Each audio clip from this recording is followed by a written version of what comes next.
அனைவருக்கும் வணக்கம். இன்னைக்கு முக்கியமான ஒரு அப்டேட் வந்திருக்குங்க. கோஃபோர்ஜோட அப்டேட். இதனால மண்டே வந்து ஸ்டாக் வந்து என்ன ஆகப்போகுது? கோஃபோர்ஜோட ஸ்டாக் வந்து ஆல்ரெடி 3 நாளா வந்து நல்ல கிராஷ் ஆயிட்டு இருக்குது. ஸோ அது வந்து இன்னுமே என்ன ஆகும்? அந்த மாரி ஒரு ஒரு கிளான்ஸ் வந்து பார்த்துரலாம். என்ன நியூஸ் வந்திருக்கு? அத வந்து பார்த்துரலாம். நிஃப்டி வந்து மூவ்மெண்ட் என்ன ஆயிருக்கு? நேத்து வந்து எப்படி க்ளோஸ் ஆயிருக்கு அப்படிங்கிறத பார்த்துரலாம். எஃப்ஐடிஐ டேட்டா, டாலர் இதெல்லாம் பார்த்துரலாம்.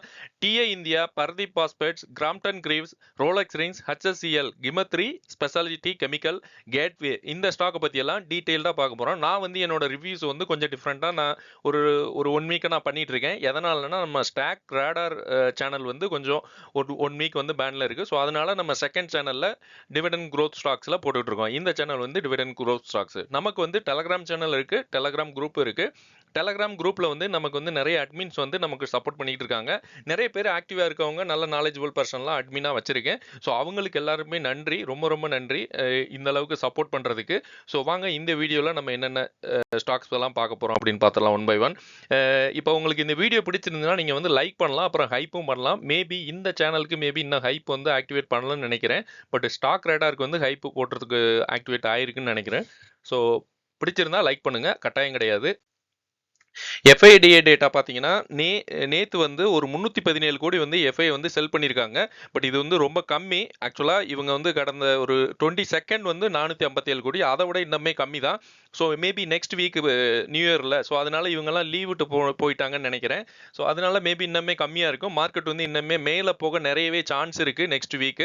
நெக்ஸ்ட் வீக் வந்து மேபி நல்லா போகுமான்னு பார்த்துடலாம். அதுக்கப்புறம் கோஃபோர்ஜ் வந்து ஒரு பயங்கரமான ஒரு மெகா அப்டேட் குடுத்திருக்கு. யுஎஸ் பேஸ்டு என்கோரா அப்படின்னு ஒரு நிறுவனத்தை வந்து டாலர் வந்து 2.35 பில்லியன் டீல் வந்து அவங்க அக்வயர் பண்ணியிருக்கதா சொல்லியிருக்காங்க. இது வந்து மிகப்பெரிய இன்ஃபர்மேஷன். ஸோ எதனால இந்த ஸ்டாக் நீங்க அந்த சார்ட்டை ஓப்பன் பண்ணி பாருங்க. லாஸ்ட் 3 டேஸா வந்து லாஸ்ட் 3 ட்ரேடிங் செஷன்ல நல்ல ஸ்டாக் வந்து கரெக்ஷன் ஆகி கீழே வந்திருக்கு. ஆக்சுவலா பெரிய அப்டேட் தான். பட் ஒரு கம்பெனிக்கு வந்து இப்படி ஒரு பெரிய இது 2.35 டாலர் வந்து பெரிய இன்வெஸ்ட்மெண்ட் பண்ண எக்ஸிஸ்டிங் ஷேர் ஹோல்டர்ஸ்க்கெல்லாம் கொஞ்சம் பிரச்சனை வரும். ஸோ அவங்கெல்லாம் என்ன நினைப்பாங்கன்னா டைலூஷன் வர சான்ஸ் இருக்கு அப்படின்னு ஒரு பேனிக் ஆவாங்க. ஸோ அதனால தான் இந்த சின்ன கரெக்ஷன் நடக்குது. இது வந்து ஒரு ஷார்ட் டேர்ம்ல தான் இது. பட் லாங் டேர்ம் பார்த்தீங்கன்னா மேபி இந்த கம்பெனி இவங்க அக்வயர் பண்றாங்களா இந்த என்கோரா. ஸோ இவங்க வந்து நல்லா ஃபியூச்சர்ல வந்து பெர்ஃபார்ம் பண்ணா இந்த ஸ்டாக் வந்து இன்னுமே ப்ளஸ் பாயிண்ட் தானே. ஸோ நம்ம அந்த மாதிரி தான் யோசிக்கணும். ஸோ அதனால வந்து சின்ன லெவல்ல வந்து ஓகே. ஸோ பட் அதாவது ஷார்ட் டேர்ம்க்கு வந்து இது வந்து கொஞ்சம் நெகட்டிவா இருந்தாலும் லாங் டேர்ம் பெர்ஸ்பெக்டிவ்ல பார்த்தீங்கன்னா இன்னுமே ஒரு ஒரு 5% அந்த மாதிரி கீழே போகும்போது மேபி நீங்க ட்ரை பண்ணலாம் தான் எனக்கு தோணுது. பட் தெரியலங்க அந்த அளவுக்குலாம் கீழே விடுவாங்களான்னு. இது வந்து சூப்பரான ஒரு கம்பெனி. நம்மளும் ஃபாலோ பண்ணிட்டு தான் இருக்கோம். ஸோ அதனால நீங்க நீங்க வந்து கொஞ்சம் கொஞ்சமா அக்குமுலேஷன் பண்ணா கூட உங்களுக்கு வந்து ஸ்ட்ராங் பெனிஃபிட் வந்து ஃபியூச்சர்ல இருக்கு. நிஃப்டி 50 பார்த்துடலாம். நிஃப்டி 50 வந்து நேத்து க்ளோஸ் ஆனது வந்து 26,042ல க்ளோஸ் ஆயிருக்கு. ஸோ இதுவுமே இன்னும் 50 டே மூவிங் ஆவரேஜ்க்கு எனக்கு தெரிஞ்சு விடமாட்டாங்கன்னு தான் நினைக்கிறேன். மண்டே வந்து எகைன் மேல போக தான் சான்ஸ் இருக்கு. பாருங்க 50 பாயிண்ட் வந்து பாசிட்டிவ்ல தான் காமிக்குது கிஃப்ட் நிஃப்டி நேத்து க்ளோஸ் ஆனது. அதே மாதிரி பட் என்னன்னா இதுல நெகட்டிவ் பாயிண்ட் இவங்க அதாவது நம்ம யுஎஸ் மார்க்கெட்ஸ் எல்லாமே ஃபிளாட் டு நெகட்டிவ்ல க்ளோஸ் ஆயிருக்கு. But Asian market flat to பாசிட்டிவ்ல க்ளோஸ் ஆயிருக்கு. ஸோ இது வந்து மிக்ஸ்டா இருக்கு. ஸோ இவங்க பாசிட்டிவா இருந்தா நமக்கு கண்டிப்பா பாசிட்டிவ்னு சொல்லிடலாம். பட் இருந்தாலும் அது வந்து எல்லா டைமும் நடக்கிறது இல்ல. ஸோ பார்த்துடலாம். பட் நமக்கு வந்து நியூ இயர் வந்து எஃப்ஐ லீவ் விட்டு போயிட்டாங்க அப்படின்னு நினைச்சிட்டு இருக்கோம். பட் இருந்தாலும் அவங்க ஒரு சில எஃப்ஐ வந்து ஓகே நம்ம இருந்தா இந்த டைம்ல தான் நம்ம விற்கணும் அப்படின்னு சொல்லி வித்தது தான். So no problem. நமக்கு என்னதான் இருந்தாலும் டிஏ வந்து சப்போர்ட்டுக்கு ஆள் இருக்கு. யுஎஸ் டாலர் பாருங்க. யுஎஸ் டாலர் வந்து 97.6 அந்த ரேஞ்சில் இப்போதைக்கு ட்ரேட் ஆயிட்டு இருக்கு. ஸோ இதுவுமே நமக்கு வந்து பாசிட்டிவ் தான். இது வந்து இந்த அளவுக்கு க்ளோஸ் ஆயிருக்கு நேத்து. பட் மேபி மண்டே வந்து எப்படி சென்டிமெண்ட் இருக்குன்னு தெரியல. பட் குளோபல் டென்ஷன் கொஞ்சம் இருக்கிறதா தான் இன்னுமே அரசல் புரசலா பேச்சு போயிட்டு இருக்கு. ஸோ அதுவுமே வராமல் இருந்தால் நல்லா இருக்கும். அட்லீஸ்ட் நம்ம போர்ட்போலியோலாம் கொஞ்சம் ரீபேலன்சிங் பண்ணலாம். நேற்று வந்து நல்ல ஒரு எல்லாருக்குமே கொஞ்சம் பாசிட்டிவ் நெகட்டிவாக இருந்தது. பட் எனக்கு வந்து ஆர்விஎன்எல் வந்து 14% ஏறினது வந்து பெரிய ஒரு சர்ப்ரைஸாக இருந்தது. ஏறிச்சு. எனக்கு வந்து ஆல்மோஸ்ட் 3% தான் இப்போ நெகட்டிவ்ல இருக்கு ஆர்விஎன்எல். ஏன்னா எனக்கு வந்து 25% ஒரு 4 டேஸ்க்கு முன்னாடி இருந்தது ஓவராலா. இப்போ வந்து நல்லா பிக்கப் ஆகி மேலே வந்துருச்சு. டிஏ இந்தியா இந்த ஸ்டாக்கை பற்றி கேட்டிருந்தாங்க. இதில் வந்து ப்ரொமோட்டர் வந்து ஓகே தாங்க, நல்ல ப்ரொமோட்டர் தான். பெருசா எதுவும் சேஞ்ச் இல்ல ப்ரொமோட்டர்ல. பட் பிஇஜி ரேஷியோ வந்து நெகட்டிவா இருக்கு. ஆக்சுவலா இந்த கம்பெனி வந்து நமக்கு பெருசா லாபம் குடுக்காமயே போயிட்டு இருக்கு. பாருங்க நல்ல ஒரு ஹை போயிருக்கு. இந்த இடத்துல வந்து நெறைய மேபி பையர்ஸ் வந்து உள்ள வந்திருப்பாங்க. அதனால வந்து இப்ப கீழ இறக்குறவங்க நம்மள வந்து ஏமாத்துற மாரியே எனக்கு தோணுது. பாருங்க இவங்களோட ஸ்டாக் பிரைஸ பாருங்க. பெருசா ஒண்ணும் ரிட்டர்ன் குடுக்கல. ஸோ அதனால தான் நான் சொல்றேன். இன்னொன்னு சேல்ஸ் குரோத் நல்லா தான் இருக்கு. சேல்ஸ் குரோத் நல்லா இருந்தாலுமே ஸ்டாக் பிரைஸ் வந்து ரிட்டர்ன் குடுக்காம இருக்கு. இவங்க வந்து ஒரு முருகப்பா குரூப்போட ஒரு கம்பெனி, சூப்பரான ஒரு கம்பெனி. 1949ல வந்து ஸ்டார்ட் பண்ணியிருக்காங்க. முருகக்கா முருகப்பா குரூப் வந்து ஒரு 100 years old reputed Indian business குரூப்னு சொல்றாங்க. இதுல வந்து டிவிஎஸ், சோழமண்டலம் ஃபைனான்ஸ், இஐடி பேரி இந்த மாதிரி கம்பெனிஸ்லாம் இந்த குரூப்ல இருக்கு. டிஏ இந்தியா வந்து ஒரு auto components and engineering company. So இது வந்து ஒரு பெரிய கம்பெனி தான். பெரிய குரூப்ல இருக்க ஒரு கம்பெனி. நிறைய பேர் நம்மளும் தான் ஃபாலோ பண்ணிட்டு இருக்கோம். growth ஸ்டாக் பேசிஸ்ல. பட் இதோட டிமாண்ட்லாம் எப்படி இருக்குன்னு பார்த்துடலாம். வருங்காலத்துல வந்து நமக்கு ஆட்டோ அண்ட் இவி வெஹிக்கிள்ஸ் தான் growth-ஆ இருக்கும். ஸோ அதனால வந்து இந்த கம்பெனில நிறையவே டிமாண்ட் இருக்குன்னு சொல்றாங்க. அது மாதிரி கமர்ஷியல் வெஹிக்கிள் ரெக்கவரி ஆக சான்ஸ் இருக்கு. கமர்ஷியல் வெஹிக்கிள் வந்து இப்போ கொஞ்சம் அதாவது பூம் ஆகாம இருக்கு. ஸோ அது வந்து ரெக்கவரி ஆனா இன்னுமே டிமாண்ட் அதிகமாகும். அதுக்கப்புறம் பிரிசிஷன் இன்ஜினியரிங் எக்ஸ்போர்ட்ஸ் இதுவுமே டிமாண்டாக இருக்கும். அது மாதிரி இந்தியாவில் வந்து ஆட்டோ ப்ரொடக்ஷன் லாங் டேர்மா பார்த்தீங்கன்னா இன்க்ரீஸ் ஆகும் கண்டிப்பா. ஏன்னா பாப்புலேஷன் அதிகமாகும் போது ஆட்டோ ப்ரொடக்ஷன் வந்து மெயினா வந்து அதிகமாகும். நெக்ஸ்ட் 5 to 10 இயர்ஸ்க்கு வந்து நமக்கு வந்து டிமாண்ட் வந்து கண்டிப்பா இருக்குன்னு சொல்லலாம் ஸ்ட்ராங்காவே. இந்த கம்பெனி பிசினஸை பொறுத்த வரைக்கும் கிளைண்ட்ஸ் வந்து மேஜர் கிளைண்ட்ஸ் வந்து global auto OEMs original equipment manufacturing. So இந்த கம்பெனி எல்லாத்துக்குமே அதாவது ஒரிஜினல் எக்யூப்மெண்ட் வந்து நிறைய இருக்கு. டாடா இருக்கு, இந்த மாதிரி மஹிந்திரா, இந்த மாதிரி இது மெயினான கம்பெனிக்கெல்லாம் இவங்க கிளைண்ட்ஸா இருக்காங்கன்னு சொல்றாங்க. இவங்களோட கிளைண்ட்ஸ்னு சொல்றாங்க.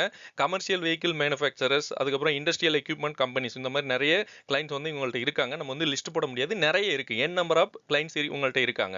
அது மாதிரி லாங் டேர்ம்ல வந்து ஓஇஎம் ரிலேஷன்ஷிப் வந்து நல்லா ஸ்ட்ரென்த்தா இருக்கு. லாங் டேர்ம் பெர்ஸ்பெக்டிவ்ல பார்த்தா இவங்களோட பிசினஸ் நல்லா தான் இருக்கு.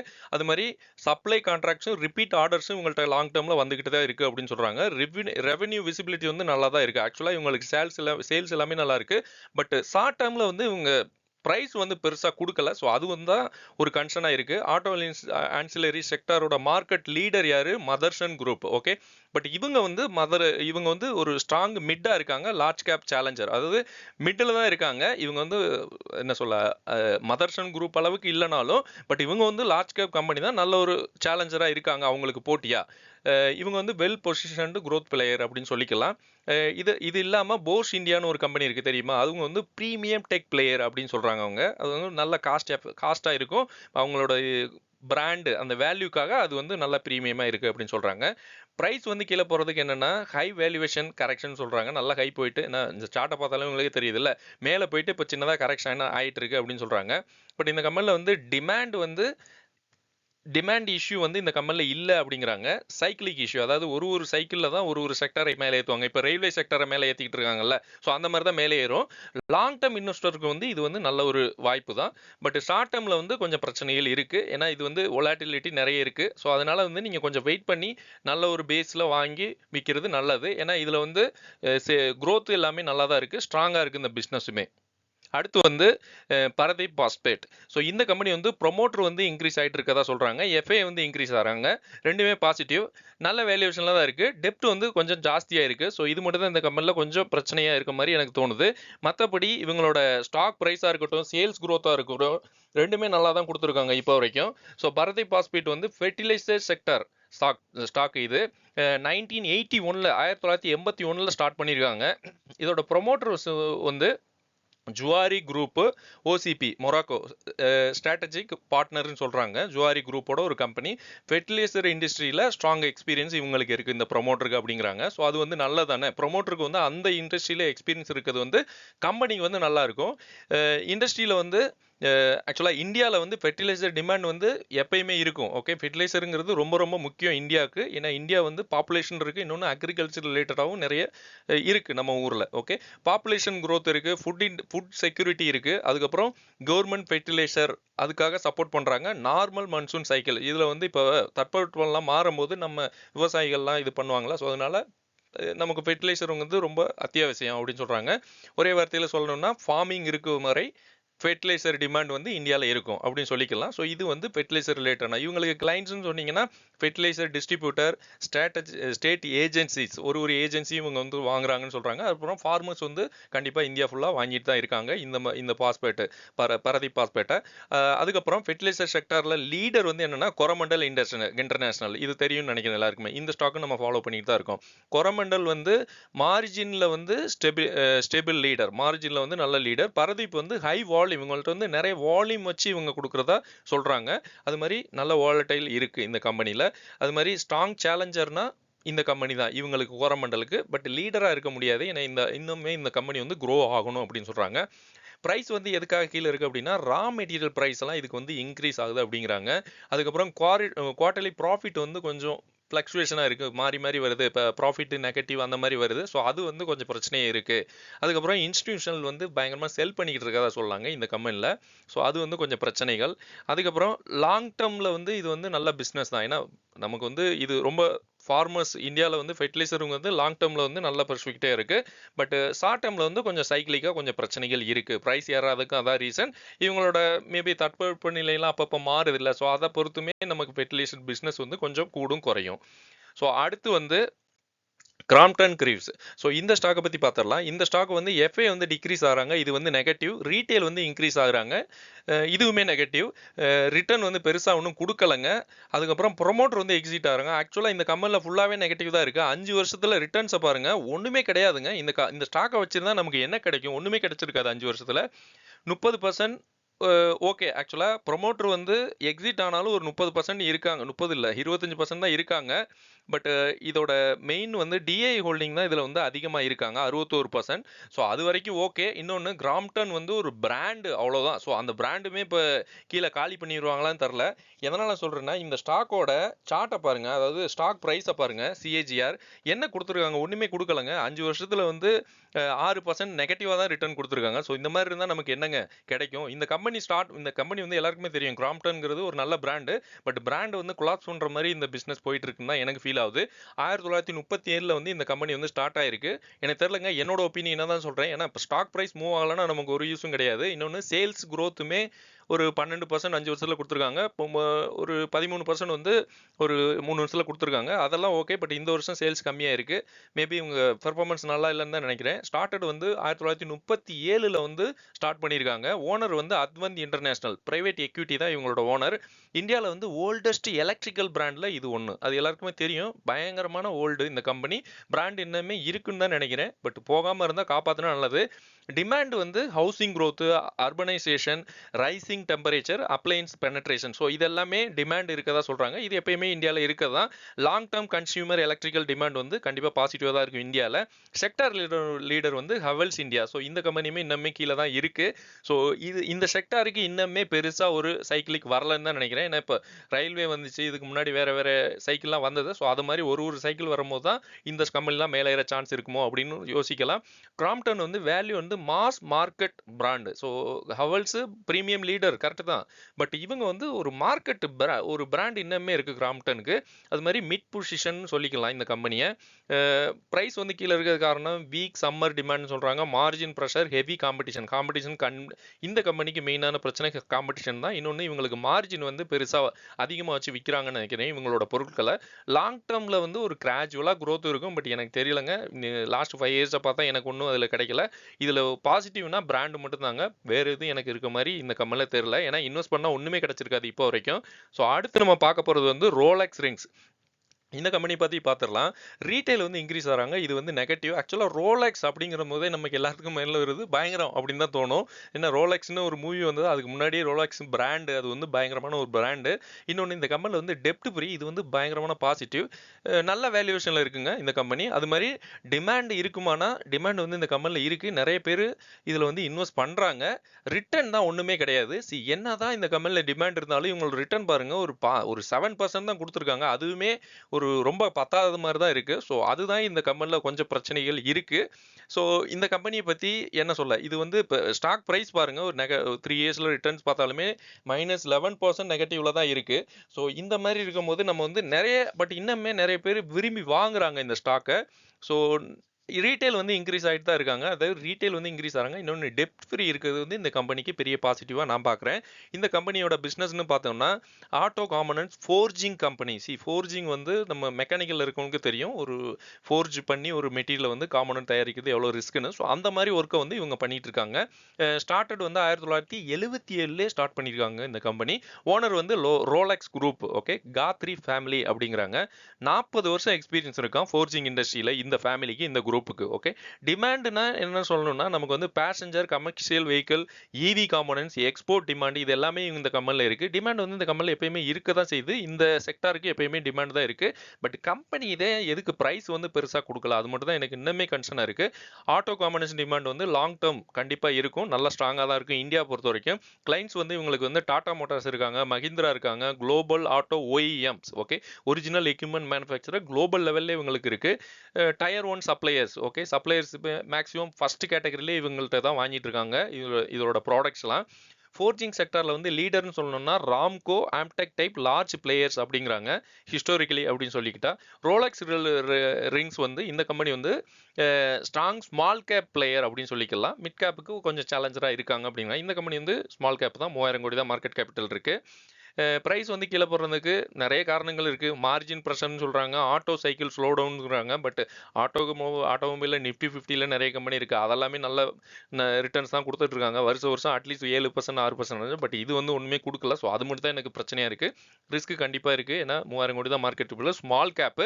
பட் இதோட பிசினஸ் நல்லா இருந்தாலும் டிமாண்ட் இருந்தாலும் பிரைஸ் மேல போகாது. எனக்கு வருத்தமா இருக்கு. ரோலக்ஸ் ரிங் வந்து ஒரு ஸ்ட்ராங் கிளைண்ட் பேஸ்டு நல்ல கிளைண்ட்ஸ் இருக்கிறதுனால கிளைண்ட் பேஸ்டு கம்பெனி. அதை வச்சு நீங்க வாங்கணும்னா நீங்க பார்க்கலாம். டிமாண்டா ஸ்ட்ராங்கா இருந்தாலுமே நீங்க வந்து பிளைண்டா இன்வெஸ்ட் பண்ணக்கூடாதுன்னு தான் என்னோட ஒப்பீனியன். ஏன்னா நம்ம வந்து ஒரு சைக்கிள்ல இருந்தா ஒரு கம்பெனில இருந்து லாபம் எடுக்க முடியும். இன்னொன்று பேஷன் கண்டிப்பா வேணும். இது இருந்தா மட்டும்தான் உங்களுக்கு வந்து கண்டிப்பா லாபம் கிடைக்க சான்ஸ் இருக்கு நம்ம மார்க்கெட்டை பொறுத்த வரைக்கும். அடுத்து வந்து கேட்வே. ஓகே. இந்த கம்பெனி பத்தி பார்த்துடலாம். ஸ்டாக்ல வந்து டிஏஐ கையில தான் இருக்கு. இந்த ஸ்டாக் வந்து டிஏஐ கையில தான் இருக்கு. பட் growth வந்து சுத்தமா இல்லைங்க இந்த கம்பெனிலையுமே. பாருங்க 15% நெகட்டிவ்ல தான் ரிட்டர்ன்ஸ் கொடுத்துருக்காங்க. எஃப்ஐ வந்து எக்ஸிட் ஆறாங்க, ரீட்டைல் வந்து இன்க்ரீஸ் ஆறாங்க. இது எல்லாமே நெகட்டிவ். பட் பிசினஸ் மாடல் மட்டும் கொஞ்சம் எப்படி இருக்குன்னு பார்த்துடலாம். பட் இந்த கம்பெனி ஃபுல்லாவே நெகட்டிவ்ல தான் இருக்கு. 3000 கோடி மார்க்கெட் கேபிட்டல். தெரிலங்க, இதுவுமே ரிட்டர்ன்ஸ் ஒண்ணுமே கொடுக்கலங்க ஸ்டாக் பிரைஸ். இன்னொன்னு இவங்களோட மெயின் டிஏஐ கையில தான் இந்த ஸ்டாக் மேக்ஸிமம் அதிகமான ஹோல்டிங்ஸ் வந்து டிஏஐ தான் வச்சுக்கிட்டு இருக்காங்க. பட் இந்த கம்பெனி ரிட்டர்ன்ஸ் எதுக்காக எதுவுமே கொடுக்கல. பட் இது சேல்ஸ் வந்து நல்லா கொடுத்துருக்காங்க. சேல்ஸ் நல்ல பர்சன்டேஜ் தான். இந்த வருஷம் கூட சேல்ஸ் வந்து அதிகமாயிருக்கு. ஸோ இது வந்து பாசிட்டிவா தெரியுது. பட் இதுல வந்து இந்த இந்த இந்த கம்பெனி வந்து கேட்வே டிஸ்ட்ரி பார்க்ஸ். இந்த கம்பெனி வந்து 1944ல வந்து தொடங்கியிருக்காங்க. ஹெட் ஆஃபீஸ் வந்து மும்பை பேஸ்டு கம்பெனி இது. இந்த நிறுவனத்தோட ஃபவுண்டர் வந்து பிரேம் கிஷான் தாஸ் குப்தா அப்படிங்கிறாங்க.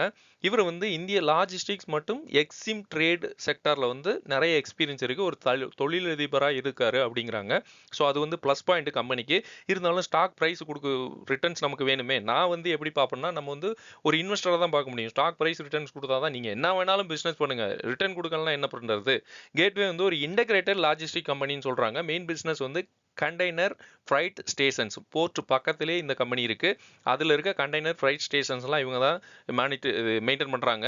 அதாவது அந்த மாதிரி இதுக்கெல்லாம் இவங்க லாஜிஸ்டிக் சப்போர்ட் பண்ணிட்டு இருக்காங்க. Inland container depots, rail and road transportation, cold chain logistics. அதாவது இம்போர்ட் எக்ஸ்போர்ட் சரக்குகளை போர்ட்ல இருந்து வேர் ஹவுஸ் ஃபேக்டரி வரை கொண்டு போகிற வரைக்கும் இவங்க வந்து கம்ப்ளீட் லாஜிஸ்டிக் சர்வீஸ் பண்ணிட்டு இருக்காங்க. ஸோ இது வந்து நல்ல பிசினஸ் தான். ஏன்னா இது வந்து போர்ட் இதெல்லாமே ரிலேட்டடா நல்ல ஒரு வருமானம் வரக்கூடிய பிசினஸ். அதனால இவங்களுக்கு வந்து நல்ல வருமானம் வந்துகிட்டு தான் இருக்கும்னு நினைக்கிறேன். பட் பிரைஸ் தான் எனக்கு மூவ் ஆகல. எனக்குமே அது இன்னும் உதச்சிட்டு தான் இருக்கு. இந்தியன் லாஜிஸ்டிக் செக்டார் லீடர்ஸ்னு சொன்னீங்கன்னா டிவிஎஸ் சப்ளை செயின் சொல்யூஷன்ஸ்ங்க. ஓகே. மஹிந்திரா லாஜிஸ்டிக்ஸ். இந்த 2 கம்பெனி தான் பெருசா இருக்காங்க. இவங்கள்ட்ட வந்து ரெவென்யூ, நெட்வொர்க், கிளைண்ட் பேஸ் எல்லாத்துலயும் இந்த 2 கம்பெனி தான் செக்டார் லீடரா இருக்காங்க. அப்ப கேட்வேனா செக்டார் லீடர்லாம் கிடையாதுங்க. பட் ஸ்ட்ராங் நிஷ் பிளேயருங்கிறாங்க. எக்ஸிம் அண்ட் கண்டெய்னர் லாஜிஸ்டிக்ஸ் ஸ்பெஷலிஸ்ட்ல. நான் இந்த இது சொன்னேன்ல, சரக்கு இம்போர்ட் எக்ஸ்போர்ட் சரக்குகளை வந்து போர்ட்ல இருந்து வேர் ஹவுஸ் ஃபேக்டரி அது அந்த லாஜிஸ்டிக் சர்வீஸ்ல இவங்க தான் கொஞ்சம் பெருசா டிமாண்ட்ல பண்ணிட்டு இருக்காங்க. ஒர்க்ஸ் நல்லா பண்ணிட்டு இருக்கதா சொல்றாங்க. ஸ்டாக் பிரைஸ் வந்து ஏன் கீழே இருக்குன்னா குளோபல் ட்ரேட் ஸ்லோடவுன் சொல்றாங்க. Operating margin pressure, overall logistic செக்டார்ல வந்து கரெக்ஷன் நடந்துகிட்டு இருக்கு அப்படிங்கிறாங்க. பிஸ்னஸ் வந்து கொலாப்ஸ் எல்லாம் கிடையாது. இந்த பிஸ்னஸ் வந்து நல்லா தான் போயிட்டு இருக்கு. மார்க்கெட் சென்டிமெண்ட் காரணமாக தான் பிரைஸ் வந்து டவுன்ல இருக்கு அப்படிங்கிறாங்க. ஃபியூச்சர் டிமாண்ட் இருக்குமானா கண்டிப்பா இருக்கும். இந்தியா எக்ஸ்போர்ட் இம்போர்ட் growth இருக்க வரைக்கும் கவர்மெண்ட் லாஜிஸ்டிக்ஸ் பார்க்ஸ் எல்லாம் இவங்கள்ட்ட தான் கொடுத்துருக்காங்க. கோல்டு செயின் டிமாண்ட் அது வந்து கண்டிப்பா இவங்கள்ட்ட இருக்குன்னு சொல்றாங்க. கோல்டு கிடையாது, கோல்டு செயின் டிமாண்ட் அது வந்து இன்க்ரீஸ் ஆனா நல்லா இருக்கும் அப்படிங்கிறாங்க. இன்வெஸ்டர் வியூவில் பார்த்தீங்கன்னா லாங் டேர்முக்கு வந்து நல்ல பொட்டன்ஷியல் இருக்குது. பட் இப்போதைக்கு நல்ல டவுனில் இருக்குது. ஸோ கொஞ்சம் பிக்கப் ஆகிற வரைக்கும் கொஞ்சம் வெயிட் பண்ணணும் தான் நினைக்கிறேன். இந்த ஸ்டாக்கு மேபி நியூஸ் பேசிஸில் கொஞ்சம் ஏற்றி விட்டால் நல்லா இருக்கும்னு தான் நினைக்கிறேன். அடுத்து வந்து HSCL. ஸோ growth வந்து நம்ம இந்த கம்பெனி வந்து growth பேசிஸில் நம்ம ட்ராக் பண்ணிட்டு தான் இருக்கோம். ஹிமத்ரி ஸ்பெஷாலிட்டி கெமிக்கல் லிமிடெட். ஓகே, நல்ல ப்ரொமோட்டர் நல்லா இன்க்ரீஸ் ஆகிட்டு தான் இருக்காங்க. இன்னொன்று ப்ரொமோட்டர் நல்லா இருந்தாலும் இன்னும் இன்க்ரீஸ் ஆகிறாங்க, அது பாசிட்டிவ். டிஏ வந்து கொஞ்சம் ஸ்லோவாக எக்ஸிட் பண்ணுற மாதிரி காமிக்கிறாங்க. இந்த வருஷம் மட்டும் ப்ரைஸ் வந்து டவுனில் இருக்காத மாதிரி காமிக்கிறாங்க. பட் ப்ரைஸ் வந்து ஒரு நல்ல சப்போர்ட் லைனில் சுற்றிக்கிட்டே இருக்குது. பட் இன்னும் மேலே போகல, கிக்கா போய் மேலே போனால் நல்லா இருக்கும். ரிட்டர்ன்ஸுமே நல்லா கொடுத்துருக்காங்க. பட் இந்த வருஷத்தோட சேல்ஸ் மட்டும் கொஞ்சம் கம்மியாக இருக்க மாதிரி எனக்கு ஃபீல் ஆகுது. அதனால தான் ப்ரைஸும் டவுன் ஆகிருக்கு போல். இப்போ இந்த நிறுவனம் வந்து எப்போ 1987 வந்து தொடங்கியிருக்காங்க. ஹெட் ஆஃபீஸ் வந்து கொல்கத்தான்னு சொல்கிறாங்க. இது வந்து ஸ்பெஷாலிட்டி கெமிக்கல் அண்ட் கார்பன் மெட்டீரியல்ஸில் வந்து ஃபோக்கஸ் பண்ணுது இந்த கம்பெனி, இதோட பிஸ்னஸ்ஸு. இன்னொன்று மேனுஃபேக்சர் பண்ணுற மெயின் ப்ராடக்ட்ஸ் இவங்கள்ட்ட வந்து specialty carbon black, coal, tar pitch, advanced carbon materials, lithium ion battery materials. இதில் ஸ்பெஷலாக சொல்லணும்னா என்னென்னா இவி பேட்டரி மெட்டீரியல்ஸ் ஃபியூச்சருக்கு பெரிய growth இருக்குது இந்த கம்பெனிக்கு. ஏன்னா இவி பேட்டரி மெட்டீரியல்ஸ் இவங்க பண்ணிட்டு இருக்காங்க. கிளைண்ட் யாராருன்னா EV battery manufacturer, tyre and rubber companies, paint, plastic industry, aluminium and graphite industries. இதுலேயே ஒரு 6-7 இண்டஸ்ட்ரி வந்துருச்சு இவங்களுக்கு கிளைண்டாக இருக்குது. 50 நாடுகளுக்கு மேலே வந்து எக்ஸ்போர்ட் பண்ணிட்டு இருக்காங்க. இது ரொம்ப ரொம்ப பெரிய விஷயம். ஸோ குளோபல் டிமாண்ட் இவங்கள்ட்ட நிறையவே இருக்குது. பட் இம்போர்ட் எக்ஸ்போர்ட் டியூட்டியில் இவங்களை மேபி கொஞ்சம் இஷ்யூஸ் இருக்குது. அதனால மேபி இந்த ஸ்டாக் ப்ரைஸ்லாம் கொஞ்சம் அடிவாங்க. அதுக்கப்புறம் இந்தியன் ஸ்பெஷாலிட்டி கெமிக்கலோட செக்டார் லீடர் யார் அப்படின்னா எஸ்ஆர்எஃப் தான் இவங்களோட லீடரு இந்த செக்டாருக்கு. ரெவென்யூ வைஸ் பார்த்தாலும், ப்ராடக்ட் டைவர்சிஃபிகேஷன் பார்த்தாலும், குளோபல் ப்ரெசன்ஸ் பார்த்தாலுமே எஸ்ஆர்எஃப் தான். பட் HSCL பொசிஷன்னா நிஷ் செக்மெண்ட்டில் லீடராக இருக்காங்க. கார்பன் மெட்டீரியல் பேட்டரி கெமிக்கல் நிஷ்னா கார்பன் மெட்டீரியல் பேட்டரி செக்மெண்ட்டில் இவங்க தான் டாப்பு. HSCL பிரைஸ் வந்து இப்போ கன்சல்டேஷனில் இருக்குன்னு பார்த்தோம்ல, PE ரேஷியோ வந்து கொஞ்சம் அதிகமாக இருக்குது, அதை வந்து கரெக்ஷன் ஆகுது அப்படிங்கிறாங்க. குவார்டர்லி ரிசல்ட் வந்து கொஞ்சம் பாசிட்டிவ் நெகட்டிவ் அந்த மாதிரி கொடுத்துட்டு இருக்கதா சொல்கிறாங்க. ஸ்பெஷாலிட்டி கெமிக்கல் ஸ்டாக்ஸில் வந்து ப்ராஃபிட் புக்கிங் நடக்குது. மேக்ஸிமம் வந்து இந்த செக்டரில் இருக்கிறதெல்லாம் ப்ராஃபிட் புக்கிங் நடந்துகிட்டு இருக்கு, கரெக்ஷன் நடந்துகிட்டு இருக்கு அப்படிங்கிறாங்க. லாங் டேர்மில் வந்து இது பாதிக்காது. இது வந்து நல்ல கம்பெனி தான். ஷார்ட் டேர்முக்குமே நீங்கள் வந்து ட்ரை பண்ணலாம். பட் வேல்யூவேஷன் பார்த்து தான் நீங்கள் ட்ரை பண்ணணும். பிளைண்டாக முதலீடு பண்ணக்கூடாது. ஃபியூச்சர் வந்து இவி டிமாண்ட் இருக்க வரைக்கும், இவி டிமாண்ட் கண்டிப்பாக ஃபியூச்சரில் இதுக்கப்புறம் தான் வருது. ஸோ அதனால் வந்து கண்டிப்பாக டிமாண்டில் இருக்க போகிற கம்பெனி தான் இது. So lithium ion battery requirements வந்து இருக்கிற வரைக்கும் நமக்கு இந்த கம்பெனிக்கு வந்து நல்ல ஒரு ஒப்பீனியனாக தான் இந்த கம்பெனியை நான் வந்து பார்க்குறேன். ஓகே ஃப்ரெண்ட்ஸ், அடுத்த வீடியோவில் பார்க்கலாம். நன்றி.